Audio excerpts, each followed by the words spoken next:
Welcome to the only daily podcast focusing on compliance news of the day. Each morning, start your day with a cup of coffee and Tom Fox, the voice of compliance, to hear about 4 of the top compliance, corruption, or leadership stories you will need to start your day.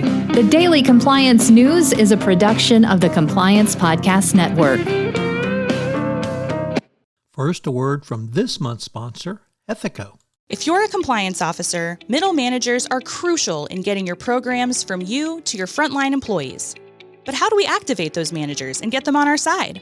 Ethico's new Middle Manager Toolkit equips you with the skills needed to empower your managers, to promote a culture where ethical behavior thrives and employees feel empowered to speak up.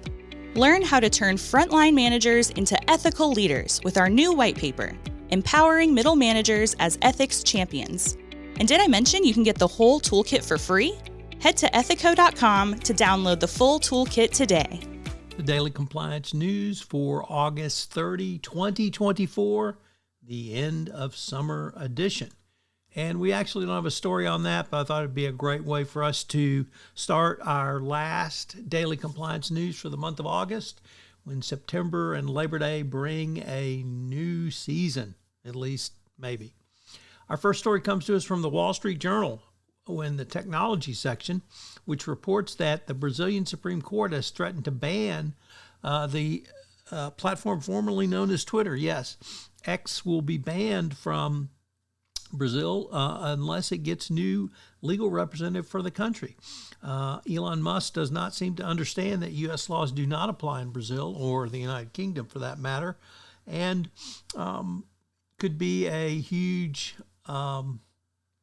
black eye for X, and closing operations would definitely hurt the platform, which has already driven advertisers away and is struggling financially. Next up from Reuters, Russia detains a former deputy defense minister for suspected fraud as corruption concerns deepen. A military court in Moscow detained Pavel Durov on suspicion of fraud in the latest string of corruption probes of officials tied to the ex-minister of defense. The case against Popov, who has served in this role since 2013, is the third investigation into senior defense official engaging in bribery and corruption. Next up from Law 360, a win for the Boston Consulting Group, who avoided an FCPA prosecution by being awarded a declination from the Department of Justice. In a letter Tuesday, the DOJ said it would not prosecute Boston Consulting Group for violating the FCPA despite evidence of bribery committed by employees or agents of the company. This was because of timely self-disclosure, extensive cooperation, extensive remediation, and profit disgorgement. So once again, showing that the Department of Justice's policy on self-disclosure and the remainder really can bear some great fruit. And our final story comes to us from the Financial Times, as French authorities have issued their preliminary charges against Telegram CEO Pavel Durov. And it's going to be interesting to see if he can be held liable, criminally liable, for the illegal acts, child pornography, drug sales, and wide variety of other illegal activities that occurred on his platform. As I mentioned at the start of this podcast, the sponsor for the entire Compliance Podcast Network is Ethico.